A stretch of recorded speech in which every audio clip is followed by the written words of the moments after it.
Ya sea por problemas de presupuesto, recaudación en taquilla o simplemente ser una aberración de la naturaleza, las adaptaciones de Berserk no han podido lograr llegar a tener el éxito del manga, y sin embargo, hubo momentos en que los animes no solo supieron adaptar de buena forma los acontecimientos de la historia original, sino que también mejoraron aquellos momentos o situaciones que faltaron por pulir. Estas son las 5 cosas que el anime de Berserk mejoró con respecto al manga. Puesto 5. Los capítulos de relleno de Berserk 1997. Los que me conocen o han visto mis videos sabrán que una queja recurrente que tengo con la Edad Dorada es lo poco aprovechado que está la banda del Halcón como grupo, centrándose solamente en Casca, Griffith y por supuesto Guts. Pese a que las adaptaciones pecan de lo mismo y las películas por su reducido tiempo agravan el problema, siento que el capítulo 5 y 8 de la versión de 1997 no solo construye un poco más a la banda, sino que nos prepara con más antelación momentos que veremos después. En el capítulo 5 tenemos el salto del tiempo cuando Guts ya lleva 3 años en la banda del Halcón y el reconocimiento de Griffith como parte del ejército de Midland. Mientras en el manga pasamos de esto al primer encuentro con Nosferatu Zod, el anime decide dar una nueva misión al equipo antes de este evento, el cual es atacar una fuente de suministros. Sé que no parecerá la gran cosa, pero el ver a los halcones interactuando más como grupo alimenta esa sensación de unidad de Guts con sus compañeros. Además de, por ejemplo, antelar a uno de los personajes más importantes de esta etapa, como lo es Adon, quien en el manga aparece por primera vez cuando Casca no puede combatir estando en su periodo. El que aparezca Adon tan temprano en la historia refuerza el hecho de que las fuerzas de Tudor están en guerra con Midland, ya que recordemos que la batalla contra Tudor es la guerra más importante para Griffith, al tal grado que la victoria ante ellos le concedió ser el principal militar de todo el reino. El hecho de presentar a Adon desde antes enriquece el mundo de Berserk, transmitiendo la sensación de que el ejército de Tudor está fuertemente ligado a la guerra que está viviendo Midland, ya que la mayoría del tiempo es el ejército el cual enfrenta a Griffith en el anime. Esto causa que al verlos como un enemigo recurrente en el anime, se sienta más esa sensación de que están en una constante guerra que parece interminable. Además, en este capítulo 5 tratan de dar más conexión entre la relación de Guts y Casca. Al inicio nos muestran cómo Guts era imprudente al querer siempre atacar de manera solitaria, poniéndose no solo en riesgo a él, sino a todo el grupo. Esto hacía enojar a Casca de sobremanera, ya que no era la primera vez que lo hacía.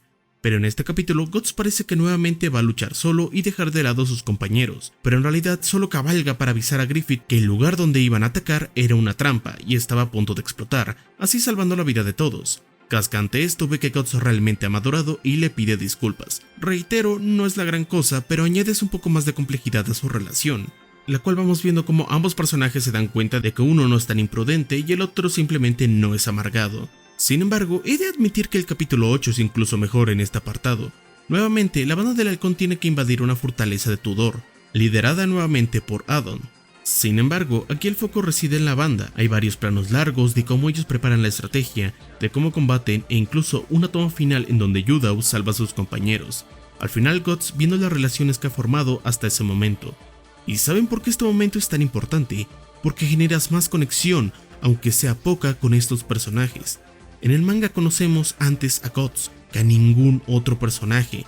Sabemos lo que sufrió, cómo fue violado, cómo mató a su padre, cómo vivió solo y lo que tuvo que pasar para sobrevivir por una larga temporada, porque lo único que sabía sobre sí mismo era matar. Cuando entró a la banda del halcón conoció a gente que lo trataba como una persona, y por eso el lector lograba encariñarse con esos personajes. Guts tenía una familia como nunca antes la había tenido, pero tras eso realmente ya no hay más nada.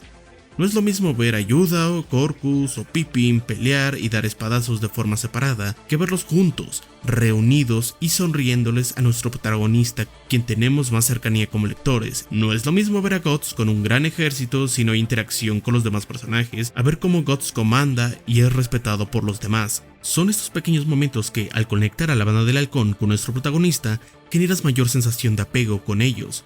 Incluso con Casca, al reconocer su error, haces que no sea tan molesta, ya que en el manga Casca se siente como un personaje que solo se encabrona con nuestro pobre protagonista hasta que le muestra un mínimo defecto mucho más adelante.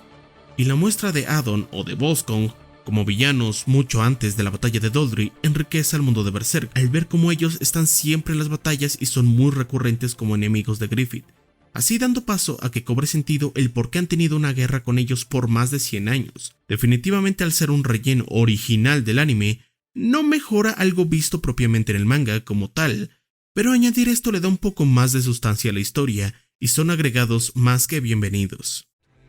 Puesto 4. La omisión del pasado de la reina, Berserk de 1997. Antes de iniciar, no incluí en este puesto a las películas porque ahí literalmente la reina no es más que un bonito fondo, así que continuemos. Griffith, al ser un plebeyo, molestaba mucho a varios miembros de la realeza, ya que no podían creer que él estuviera teniendo demasiado poder en el ejército, por lo que varios personajes intentaron matarlo. Una de ellas fue la reina, la cual planeó envenenar a Griffith con una copa de vino. El problema con la reina en el manga es que Miura trató de darle una justificación más allá de solo querer matar a Griffith por ser un plebeyo. La justificación es la siguiente. Ella era una extranjera que suplantó a la antigua reina de Midland cuando ésta murió. Sin embargo, el rey no tenía intenciones con la reina más allá de algo diplomático, por lo que ella solo buscó afecto a través de tener sexo con Julius, otro miembro de la realeza. Sin embargo, cuando Griffith mata a Julius, la reina se dio cuenta que lo amaba. Y eso es todo. ¿Saben cuál es el problema de esta historia? En primera, que nunca en el manga vimos a Julius interactuar con la reina, así que poco o nada logras transmitir al lector simplemente diciendo con palabras la relación de dos personajes, y más una sensación de unión. Y en segunda, ¿por qué hacer tan complicada una historia tan breve? ¿Por qué rayos meter que la reina solo quería a Julius por mero placer sexual y cuando mágicamente muere resulta que lo amaba? Oh, y eso contando que todo esto se narra en una sola página. 2 si contamos que en la primera narra todo eso acerca de que es extranjera y suplantó a la anterior reina y demás. Simplemente se siente como una motivación rara para un personaje. Querer matar a Griffith porque asesinó a Julius, un personaje que jamás vimos que interactuara con ella, y además que ni siquiera llegó a amarlo hasta que ya falleció. Entonces, ¿qué hace el anime? Simplemente omitirlo. Ya está, eso es todo. Pero no solo con eso ya es una mejora mucho más grande que en el manga, sino que su motivación se enfoca a un personaje diferente, y esa termina siendo su hijastra Charlotte, y que no se case con Griffith. Eso también es todo lo que hace el anime. Tampoco es la mejor motivación para un villano jamás escrita, pero hasta pensándolo un poco, logras darte cuenta que la reina, entre todos los demás de la realeza, pudo encontrar las verdaderas motivaciones de Griffith. Julius intentó matarlo porque vio que estaba siendo sustituido y que Griffith sería la nueva cabeza del ejército. Frost simplemente no quería que un plebeyo estuviera en el poder, y el rey ni siquiera se daba cuenta de lo que pasaba, pero la reina en el anime se dio cuenta de que Griffith quería quedarse con la princesa y así ascender. Esto lo vemos en solo una escena en donde la reina recuerda cómo Charlotte, la princesa, le regalaba uno de sus tesoros más preciados a Griffith. Y tras recordar esto y pensar que Griffith ha muerto, menciona que la sangre real ha sido salvada.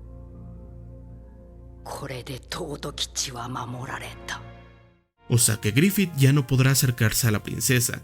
Esto se vuelve más potente cuando, a diferencia de Julius, Charlotte sí que tiene un encuentro con la reina, breve pero funcional, en el que nuevamente vemos como ella menciona que Charlotte no debe juntarse con plebeyos y debe saber que ya no es una niña, comportándose más como un miembro de la realeza. Sí, y tan simple como agregar esta pequeña escena que es un flashback, hace que las motivaciones de la reina e incluso su personaje sea mucho más interesante. Reitero, no es la mejor motivación del mundo o el mejor cambio, pero es sorprendente cómo con tan poco puedes ayudar mucho a la historia. Puesto 3. La derrota de Volskong, trilogía de películas. En la batalla contra la fortaleza de Dodri ocurren muchas cosas que considero pudieron mejorarse. Tanto es así que este arco fue mi segundo puesto en los peores arcos de Berserk. Sin embargo, uno de los más lamentables es que Volskong, un enemigo que igualaba la fuerza de Guts y la inteligencia de Griffith, es derrotado por un Deus Ex Machina. Guts, al estar desarmado, no ve forma para derrotar a Volskong. Sin embargo, Nosferatu Zod llega de la nada y literalmente solo está ahí parado, hasta que Volskong va a atacar a Guts y este, indefenso, no sabe qué hacer. Entonces Zod le lanza su espada a Guts y este le vence, haciendo que la derrota de un villano tan impresionante se dé por una conveniencia. Esta burrada se mantuvo en el anime de 1997. Sin embargo, en las películas decidieron hacerlo mucho, pero mucho mejor. En primer lugar, en el manga no tiene sentido que la espada de Guts se rompa. Sí, la justificación es que Guts, tras matar a 100 hombres con dicha espada, esta se debilite y por ende era cuestión de tiempo que se rompiera. Sin embargo, ¿cómo una espada en dicho estado no se rompió tras literalmente cortar cuerpos a la mitad y luchar contra una hacha visiblemente más dura y pesada? Pues en la película esto no ocurre. Volskong demuestra ser un rival mucho más fuerte de manera limpia, al quitarle el casco de Guts con su hacha y tirarlo de su caballo, así poniéndolo en desventaja. Mientras que en el manga Zod llega de la nada, aquí antes de que Volsung haga su ataque, varios soldados de la banda del halcón van a ayudar a Guts. Sin embargo, Volsung los mata demostrando qué tan fuerte es, pero este sacrificio no fue innecesario, ya que Guts agarra la bandera de sus compañeros que se sacrificaron, la lanza a Volsung para distraerlo y con un movimiento le corta la cabeza a este enemigo, terminando así la batalla. Vale, hay varios puntos que comentar al respecto. En primera, que la espada no se rompa y que Volsung ponga en desventaja a Guts con su mera fuerza hace que el villano sea un personaje que con méritos propios pueda derrotar a Guts. Por su parte, en el manga, la muerte de los soldados es para aumentar la tensión de la batalla al ver que nadie puede derrotarlo. En la película, este elemento se aprovecha mejor ya que su sacrificio de los personajes es necesario para que Guts use la bandera como distractor y logre acabar con Volsung. Y por otra parte, algo que es más que notable al inicio de Berserk es que Guts suele ganar la mayoría de veces por fuerza bruta. No hay casi estrategias y solo con el blandir de su espada logra ganar, tal y como vimos en la batalla de los 100 hombres. Sin embargo, el ver cómo Guts emplea una estrategia para derrotar a Volsung reluce al personaje como alguien más inteligente de lo que aparenta, cosa que no veríamos hasta su etapa de espadachín negro o su pelea contra Wild. Y sí, pese a que en el manga la batalla es mucho más emocionante, el problema es que se construye a Volsung de tal forma que sea un personaje muy intrigante, de cómo será derrotado para que al final, gracias a una conveniencia, todo se resuelva, siendo bastante anticlimático construir tanto a un villano para que tenga una derrota tan sosa. En la película la batalla es mucho menos épica, pero al menos esto hace que el espectador tenga unas expectativas no tan altas con el conflicto y el final no solo sea más sorprendente sino que satisfactorio. Así que reitero, este puesto va únicamente para la derrota más no para toda la batalla, siendo que es mucho mejor ya que Guts se muestra de una forma estratégica y se usan elementos que en el manga no se aprovecharon del todo bien. Puesto 2, la omisión del intento de violación del rey, anime de 1997 y las películas. Cuando Griffith tiene relaciones con la princesa Charlotte, el rey los descubre y manda a torturar a Griffith. Este le dice que el rey está tan furioso porque en realidad él quería acostarse con su hija. Acto seguido, el rey se va y efectivamente intenta violar a su hija. Oh por Dios, este momento es simplemente terrible. En primer lugar, ¿saben por qué la tortura de Griffith es tan buena? Porque refleja que él es un ser humano, con defectos y debilidades. Por más batallas que haya ganado, por más gente importante que haya matado, comete errores y eso lo hace interesante, siendo este el mayor error en toda su vida.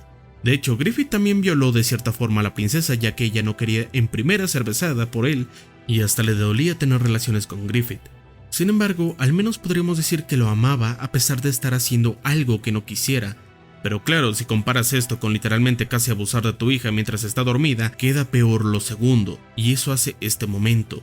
Haces que Griffith quede como el bueno de la historia. Ah sí, se habrá acostado con la princesa, pero al menos no es tan malvado como el rey. Esa es la impresión que le das al lector, le quitas cierta complejidad a Griffith y le quitas cierta humanidad y esos fallos porque simplemente muestras a alguien mucho peor y hasta cierto punto que Griffith salvó a la princesa de tener su primera vez con este engendro. Y adivinen para qué sirve este momento. Para nada. El rey de hecho jamás vimos que tuviera un interés sexual por su hija, y tras esto simplemente el personaje se queda relegado como si fuera un violador, y para los que dicen que sabía venir, no, en ningún momento se deja indicios en el manga de que el rey tuviera alguna cercanía con su hija de un interés más sexual, literalmente no es así.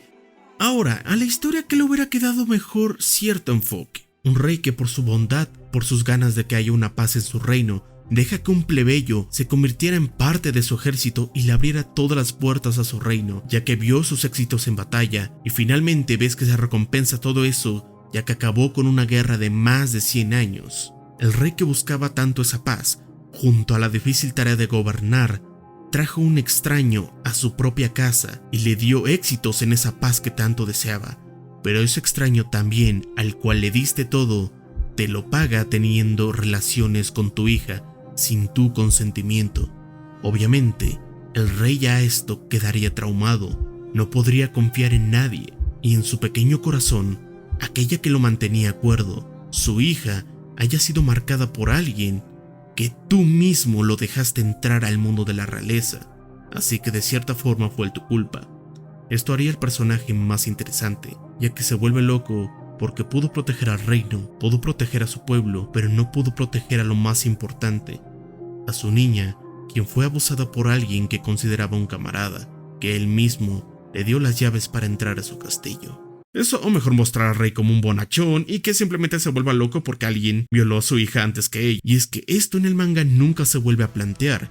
Cuando Ganishka busca a Charlotte para que tenga un hijo, ella recuerda el intento de violación de su padre, pero realmente no es un momento necesario o que este flashback sea de vital importancia, ya que en este punto simplemente si alguien entra por la puerta e intenta abusar de ti, no necesitas más razones que esas como para gritar o sentirte indefenso, así que el flashback no sirve para nada. Pudieron hacer un personaje complejo y desconfiado, ya que el propio manga lo tomó de esa forma, un rey acabado porque alguien arrebató a su niña, pero gracias a este momento parece ser que por no violar a Charlotte ya se volvió loco. En el anime de 1997 omitieron todo lo que hizo el rey, tanto la tortura como su existencia básicamente, después de que Griffith fuera capturado. Si bien quitan momentos importantes que tiene el personaje, al menos esto no repercute tanto en los eventos posteriores y más porque simplemente se queda hasta la Edad Dorada. Y por supuesto esta es una mucho mejor opción que el momento antes mencionado. Si no aporta algo y daña más que enriquecer, entonces ¿para qué dejarlo? Sin embargo, las películas deciden dejar solo el momento de la tortura, siendo uno de los mejores momentos del personaje, omitiendo el abuso hacia su hija, y este momento hace que realmente veas a Griffith de forma más humana, ya que cometió el peor error de su vida y la única culpa es sobre él, solo para satisfacer su tristeza de perder a Guts, teniendo relaciones con Charlotte. Nadie es más culpable que sí mismo, y simplemente dejas al rey como un buen personaje, alguien que le abrió las puertas a Griffith, pero cuando lo ha traicionado simplemente se genera una tortura debido al gran daño emocional que le estás causando al personaje, quedando así mucho mejor. Y de hecho el comentario final de Griffith de que en realidad él quería acostarse con su hija queda más como un intento de él por decir algo que lo pusiera en una posición de victoria, pero no hay nada. El halcón ya ha caído por volar demasiado cerca del sol, y el rey simplemente desaparece con esta traición. Así que en rasgos generales me parece que las películas manejan mucho mejor este momento, a diferencia del manga que recurren a un shock innecesario y que hace ver a un personaje malvado casi porque sí.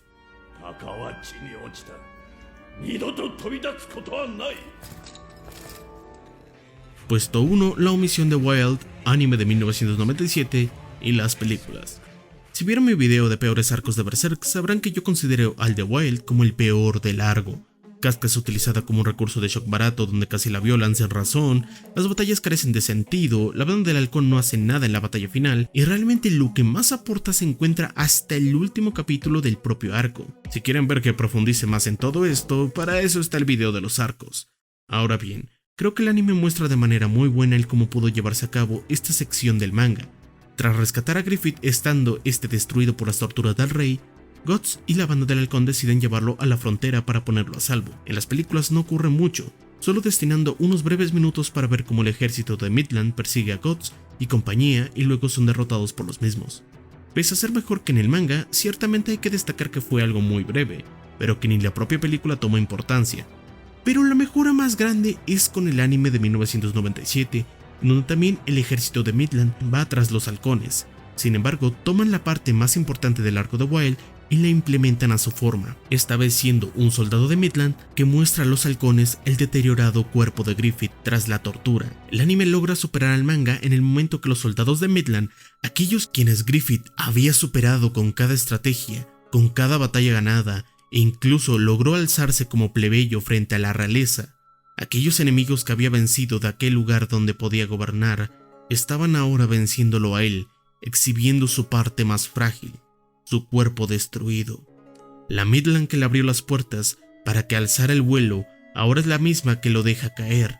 Quien lo muestra es uno de los soldados quien siempre vio desconfianza en Griffith, y Guts por la furia decide asesinarlo.